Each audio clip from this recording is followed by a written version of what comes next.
Kırgızstan'dan sıymığı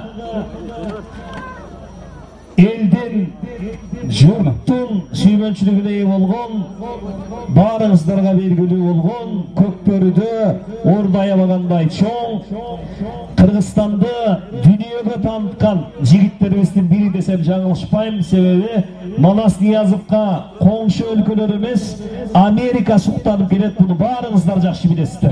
Туура айтасың Санжар. Мына Манасты кыргыздар билбесе кадырын дейт. Америка алпете өйдө атышат. Карагыла. Ата бабабыздан калган сага сөздөр бар. Урматтуу, жакшы адамдын кадырын жакын билбейт, жат билет дейт. Басмайылдын кыскасын тарткан билбейт, ат билет дейт. Мына жакшы адамдын кадырын карагыла. Америка алпете деген биздин сыймыктан. Ана сүрөйүңүз.